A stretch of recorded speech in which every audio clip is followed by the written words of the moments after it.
Christmas is a day Christians all over the world celebrate the birth of Jesus Christ. This season always witness an influx of people into the state. Some Imo people living in diaspora take advantage of the season to come home and see their loved ones. Fun seekers from outside the state find their way to the state in search of fun during the season. Providing adequate security to these citizens and visitors to the state is one of the primary responsibilities of government. The special advisor to the governor on security, Mr. Raymond Kendele, said making Imo a place safe to live and do business has been on top of the priority list of the present administration since it came on board. He said the Joint Security Task Force tagged Operation Iron Gate, set up by the state government, has continued to receive accolades from Imo people since its establishment. We met a state that was ravaged by all sorts of crime. Douglas Road in Owerri, for instance, was a beehive of criminal activities. We were faced with cult killings across Owerri metropolis. We were faced with incidences of kidnapping across the state. But I believe now that all that has gone down. Douglas Road, for one, I believe is a place you can pass through at any time of the day now and be sure that you are safe. Similarly, the incidences of kidnapping have virtually been eliminated, even though we still have pockets of these incidents once in a while. But you'll agree with me, right? In the city of Owerri, you don't have these kidnappings occurring. You have most of the kidnappings, if they do occur at all, on the outskirts, because we have put in place the Joint Task Force, which is known as Operation Iron Gate, and they've been living up to their responsibilities. They have ensured that the city of Owerri is well protected, so it's now a bit difficult for these kidnappers to operate within the city of Owerri. As part of its effort to combat crime in the state government organized a one-day Ohadiwema and Uguta Security Summit at Uguta with the theme, The Rising Cases of Insecurity in Ohadiwema and Uguta, the Way Forward. We discovered that most of these kidnappings were being perpetrated by youths from that axis of the state. We've held an Uguta Security Summit, during which we invited stakeholders from Ohadi-Egbema local government and Oguta local government, and we tried to highlight the incidents of kidnapping that was essentially being generated from that axis of the state. And we have taken steps. We have bought additional vehicles to support the police and the military to step up the operations in that part of the state. And I think we are seeing results. Mr. Kendele said the development of a countermeasure driven by technology has given the security operatives in the state an edge over the criminal elements. We have also acquired technical capability to enable us break into the ranks of these kidnappers.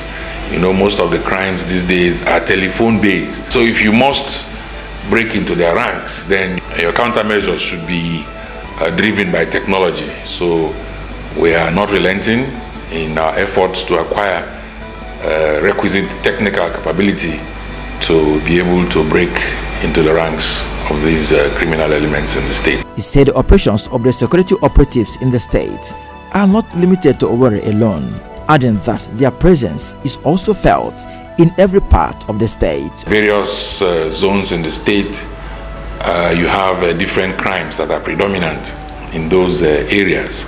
So we, like in the Okigwe axis, occasionally we have to contend with the issue of herdsmen. But by our approach of, we have adopted a non-adversarial approach in handling the issue of herdsmen. We don't want to go out there encouraging the citizens to attack these herdsmen when they destroy their crops. So most times what we've been doing, particularly in the Okigwe zone, we move in good time, call the parties. We've held a lot of meetings with them here in my office, and sometimes we move out there to the field to sort out their problems.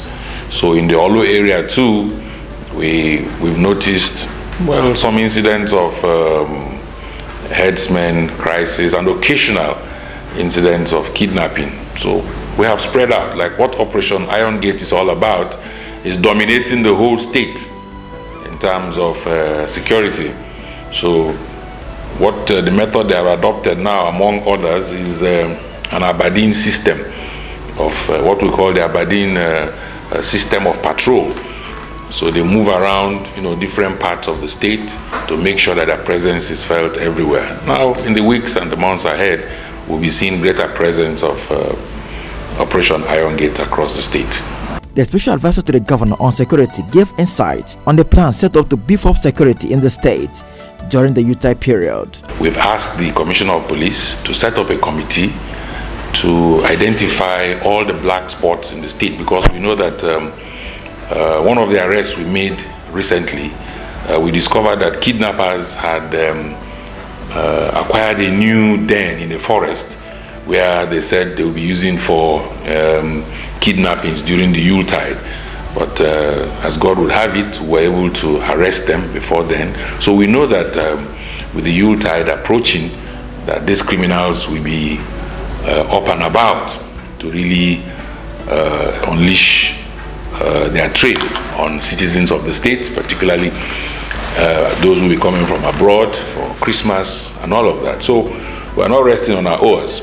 We know there are a lot of bad roads that will be requiring attention at this time, and these criminals take advantage of these spots because they know that vehicles will slow down and then want to attack commuters. So because of that, we have gone ahead to put a committee in place headed by the Commissioner of Police to identify all these vulnerable points and ensure that, well, we expect a lot of construction work to be going on during this season, and that in itself would also compound the traffic situation. So we've taken all that into account. We're working with the police, the Federal Road Safety Commission, all the security agencies.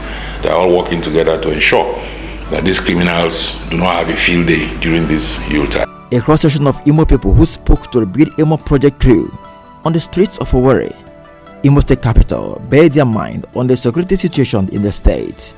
The Commissioner of Police here is committed in wiping out criminal activities. There's overwhelming security of lives and property. The kidnappers have left the state. The armed robbers are afraid of the state because all the flashpoint areas, there have been a security strategy mounted over the areas. So the state is absolutely free. If it's free, it's secured. There's no cause for alarm. There's no insecurity here. You can see people moving about their daily business. For over a month now or so, you have not had the issue of kidnapping or the issue of armed robbery in the state. That's to justify you that the state is safe. This state is a different state now because this is our home. The new government is taking care of the security. Whereby they can control that glass of I'm talking of. Understand? Everywhere is calm. So everybody is supposed to come back and enjoy his family for this Xmas. So I love that. Everybody was living in fear. But I think that has reduced a little bit, especially now we're entering the festive period. I'm rest assured that they will have a feel of better security. Kidnapping, cuttings. The moment this government that worked in now, the government of Ihedion, you can see Douglas Road everywhere are very, very calm, no more harmful. If you can walk them in the night around 10 o'clock, nobody will hurt you, nobody will harass you. So I'm impressed with the government. People should come and celebrate because there is peace in the town now. Security absolutely has come back to Imo State. Even the law enforcement officers, the security men, have put every hands on deck to ensure that even this festive time, there must be absolute security. They can come back. The state is safe. In fact, security is put in place, so they can come back. It has really improved. I can't tell you lie. With the help of this iron gate all over the state, it has improved. Mr. Raymond Kendelin said the state is peaceful and called on all Imo people in diaspora who wishes to come home for Christmas to do so, as adequate plans have been put in place to ensure their safety. They should feel free to come home. Imo State is safer than ever.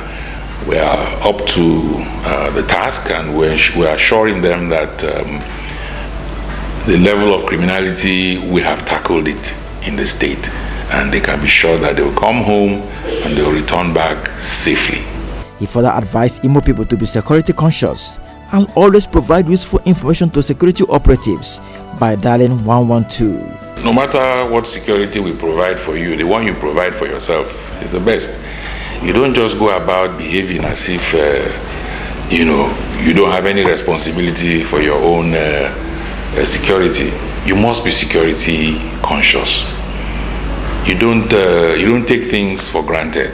Government, yes, will go out of its way to do what it can to provide security for everybody. But on your part, you must be security conscious. You cannot just leave yourself, to